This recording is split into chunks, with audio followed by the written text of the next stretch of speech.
வணக்கம். GK with JK channel மூலம் வரவேற்கிறேன். என்ன ஒருத்தர் ஏமாத்திட்டாரு, ஒரு பெரிய கடனில் என்னை மாட்டி விட்டுட்டாரு. இந்த கடன் பிரச்சனை வரதுக்கான காரணமே அவர் தான். அவரை நான் ரொம்ப மலை போல் நம்பிட்டு இருந்தேன். திடீர்னு பார்த்தீங்கன்னா அப்படியே விட்டுட்டு ஓடி போயிட்டாரு. இந்த பிரச்சனையில் நான் மாட்டிக்கிட்டேன். இப்போ அவர் வாங்கின கடனை சேர்த்து நான் கட்டிகிட்டு இருக்கேன். அவருக்கு சூருட்டி போட்டேன், அவருக்கு தர நான் கட்டுறதாக சூருட்டி போட்டு நிறைய விஷயங்கள் செஞ்சுட்டேன். இப்போ பார்த்தீங்கன்னா எக்கச்சக்கமான கடனில் மாட்டி விட்டுட்டு அவர் போயிட்டாரு. நான் யார்கிட்டையும் கடன் வாங்கக்கூடிய ஆளே கிடையாது. அவர் நண்பருக்கு ஹெல்ப் பண்ணலான்னு போயிட்டு இப்போ நான் ஒரு பெரிய பிரச்சனையில் மாட்டிக்கிட்டேன். அவர் ஒரு பணத்தை அவர் கேட்டிருந்தா கூட எங்கேயா வாங்கி கொடுத்துருக்கலாம். ஆனால் நம்பிக்கை துரோகம் பண்ணிட்டு இருந்த வழி என்னால் தாங்கவே முடியல. இதுக்கப்புறம் நான் எடுக்கிற ஒவ்வொரு முடிவும் எனக்கு ஒரே பிரச்சனையாக தான் இருக்குது. அடி வாங்குற மாதிரி இருக்குது. யார் என்னை விசாரிக்க கூட மாட்டுறாங்க, என்ன நடக்குதுன்னு விசாரிக்க மாட்டுறாங்க. தனியாக விட்ட மாதிரி இருக்குது ஒரு மனசு. என்ன பண்ணுதுன்னே தெரியல. மனசு ஃபுல்லாக ஒரே போராட்டமாக இருக்குது. இத்தகைய சூழ்நிலை இங்கே இருந்தீங்கன்னா இந்த வீடியோ உங்களுக்கான ஒரு வீடியோ. இந்த வீடியோவில் 5 முக்கியமான விஷயங்கள் பார்க்க போகிறோம். இந்த 5 முக்கியமான விஷயங்களும் நீங்கள் எதெல்லாம் இழந்தீர்களோ, யார் யாரெல்லாம் உங்களை விட்டு சென்றார்களோ, யார் யாரெல்லாம் எவ்வளோ பெரிய அவமானத்தை உங்களுக்கு கொடுத்தார்களோ, அத்தகைய நண்பர்களுக்கு முன்பாக நீங்கள் வாழ்ந்து காட்டுறதுக்கான 5 முக்கியமான விஷயங்கள். இதில் ஃபர்ஸ்ட் நம்ம பார்க்க போகிறது வேரை அழிக்கும் திட்டம். ஒரு பெரிய ஊரில் ஒரு மாந்தோட்டம் இருந்தது. அந்த மாந்தோட்டத்துக்கு ஒரு எஜமான் இருந்தார். அந்த எஜமானுக்கு ஒரு எதிரி இருந்தான். அந்த எதிரியோட நோக்கம்லாம் அந்த மாந்தோட்டத்தை எப்படியாவது அழிக்கணும்னு பிளான் பண்ணி ஃபர்ஸ்ட் அவன் என்ன பண்ணானா, நைட்டோட நைட்டாக வந்து நிறைய பூச்சிக்களை மாமரத்து மேலே விட்டான். கிளைகள் மேலாம் ஏறும்படி செஞ்சுட்டான், இலையெல்லாம் சாப்பிடும்படி செஞ்சுட்டான். 2-3 வாரமாக பார்த்திங்கன்னா அந்த மாந்தோப்பு ரொம்ப மோசமான ஒரு சூழ்நிலை ஆயிடுச்சு. இலையெல்லாம் சாப்பிடுச்சு, பழத்தை பூ எல்லாத்தையும் சாப்பிட ஆரம்பிச்சிச்சு. அந்த எஜமான் வந்து பார்க்குறாரு, என்ன இப்படி ஆயிடுச்சுன்னு பார்த்துட்டு பூச்சி தானே, உடனே பூச்சிக்கொல்லி மருந்து எல்லாரும் தெளிக்க சொன்னார். கடந்த 1 மாதமாக அவருக்கு இருந்த பிரச்சனையிலேருந்து வெளியே வந்தார். அந்த பூச்சியெல்லாம் செத்து போச்சு. இந்த எதிராளிக்கு இன்னும் யோசனை, என்னடா இது, எப்படி இருந்தாலும் அந்த பூச்சியிலேருந்து வெளியே வந்துச்சு, மறுபடியும் பழையபடி ஆயிட்டானே, இது எப்படியாவது அழிக்கணும் முடிவு போனான். இந்த முறை அவன் பண்ணது என்னன்னு பார்த்தீங்கன்னா, பூச்சி கண்ணுக்கே தெரியக்கூடாத ஒரு இடமா இருக்கணும், அதே நேரத்தில் எல்லா மாமரமும் அழிக்கணும்னு முடிவு பண்ணான். அதுதான் பார்த்தீங்கன்னா வேரில் நிறைய விதமான பூச்சிகளை விட்டான். இந்த வேரில் போகிற பூச்சிகள் வெளியே தெரியாது, ஆனால் வேரை சாப்பிட ஆரம்பிச்சிச்சு. வேரை சாப்பிட கொஞ்சம் கொஞ்சமாக, அதாவது டக்குன்னு நடக்கல, ஆனால் கொஞ்சம் கொஞ்சமாக மரத்துடைய சூழ்நிலை மாறுது. பூக்கவே இல்லை, பூத்த உடனே காஞ்சு போயிடுது, இலையெல்லாம் வாடி போயிடுது, மரமும் ரொம்ப சோர்ந்து போன மாதிரி ஆயிடுச்சு. எவ்வளோ தண்ணி பாய்ச்சினாலும் அங்கே எந்த விதமான முன்னேற்றம் நடக்கலை. 1 மரம் 2 மரம் இல்லை, தொடர்ந்து எல்லா மரங்களும் எதையும் நடந்தோடனே அந்த முதலாளிக்கு ஒன்றுமே புரியல.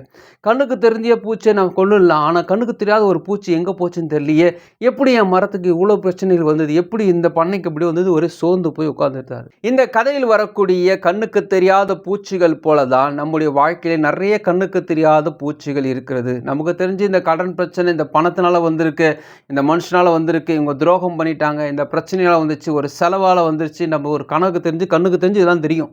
ஆனால் கண்ணுக்கு தெரியாத ஒரு விஷயங்கள் இருக்குது, ஒரு பூச்சி இருக்குது. வேரின் விளைவே கனி உருவாவதுக்கான காரணம். நல்ல வேறு போச்சுன்னா நல்ல விதமான கனிகள் கிடைக்கும். அதே போல் சிந்தையின் எண்ணங்களே நமக்கு கிடைக்கக்கூடிய பயன்களாக இருக்கும். இப்போ வேர் பாதிக்கப்பட்டுச்சு, கனி கிடைக்கல. நம்முடைய சிந்தை இப்பொழுது பாதிக்கப்பட்டதுனால நமக்கு எதுவுமே நடக்கலை. நம்பர் 2, உணர்ச்சிகள் முந்தி கொண்டன. ஒரு தவறான விஷயம் நம்முடைய வாழ்க்கையில் நடந்த உடனே ஃபர்ஸ்ட் பாதிக்கப்படுறது பொறுத்து இந்த சிந்தை தான். இந்த சிந்தையில் தாக்கப்படும் பொழுது, உணர்ச்சி வசப்படும் பொழுது, ஒருத்தவங்க ஏமாத்திட்டாங்க பாஸ், இவங்க இவ்வளோ கடன் வந்துருச்சுன்னு ஒரு பயம் நமக்குள்ளே வந்துட்ட பிறகு பார்த்திங்கன்னா அந்த சிந்தையில் வேறு எந்த விஷயமும் நடைபெறாது. அந்த சிந்தை அதை ஆக்கிரமிச்சிடும், படப்படப்பை உண்டு பண்ணிடும்.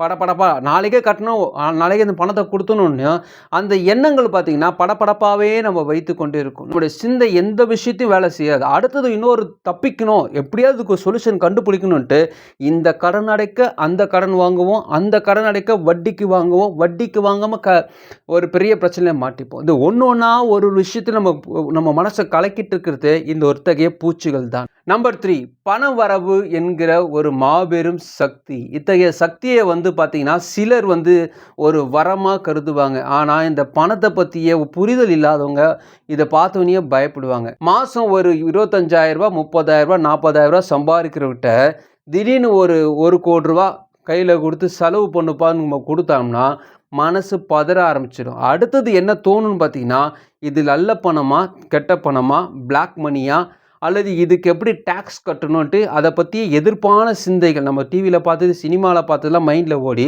இதெல்லாம் ஃபஸ்ட்டு வந்து நிற்கும். இத்தகைய எண்ண உணர்வுகள் உள்ளே இருக்கும் வரை அந்த பண புரிதல் உங்களோட வேலையே செய்யாது. அது பாட்டுன்னு கல் மாதிரி இருக்கும். அதனால் ஒரு பிரயோஜனமும் நமக்கு இருக்காது.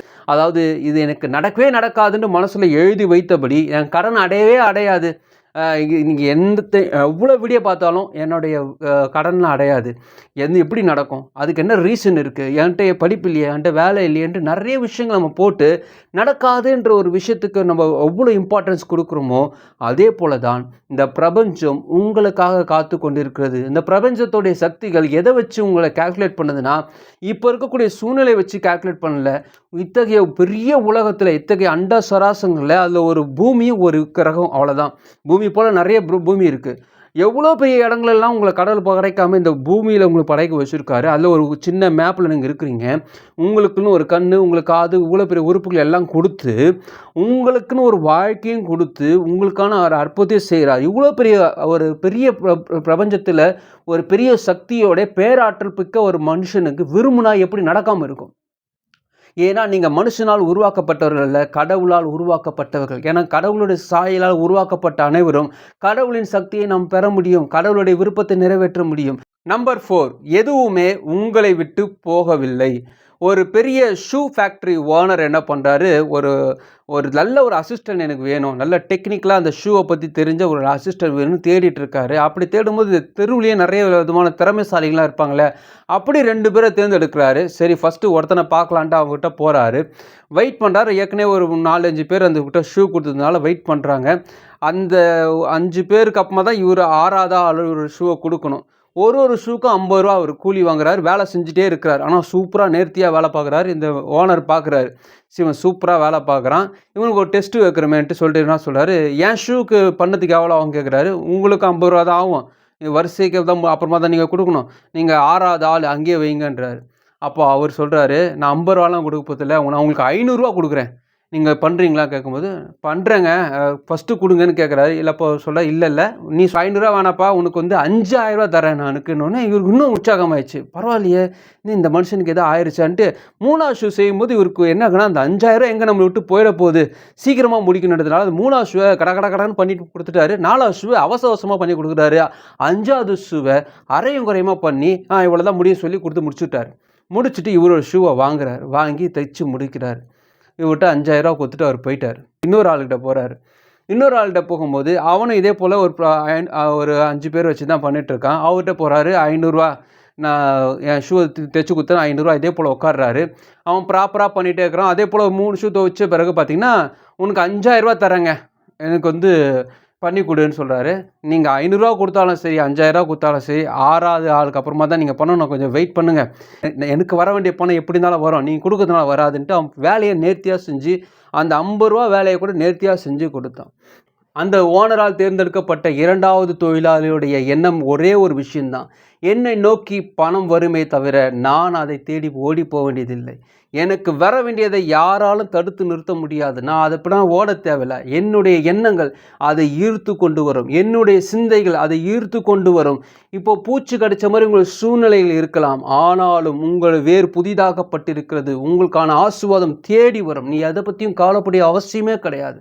உங்களை யார் ஏமாத்தினாலும் சரி, உங்கள்கிட்ட இருக்கிற சொத்தை பறிச்சிடலாம், உங்கள்கிட்ட கூடிய அனைத்து விதமான பணத்தை பறிச்சிடலாம், அனைத்து விதமான உறவுகளை பறிச்சிடலாம், ஆனால் உங்களிடம் இருக்கக்கூடிய வளத்தை யாராலும் பறிக்க முடியாது. ஒரு மாமரம் சொன்னது, என்னை நோக்கி வரக்கூடிய கற்களை பார்த்து, தன்னை நோக்கி வரக்கூடிய கற்களை பார்த்து சொன்னது, கல்லை நீ என்னை அடித்து என்கிற கனிகளா உன்னை பறித்து கொண்டு போக முடியும், உன்னை போல எத்தனையோ கற்கள் என்னை அடிக்க வந்து கனிகள் பறித்து என் காலடியில் கற்களாக தான் நிற்கிறது, ஆனால் நான் வளர்ந்து கொண்டே இருக்கிறேன், நான் கனிகள் கொடுத்து கொண்டே இருக்கிறேன், என்னை அழிக்க யாராலும் முடியாது.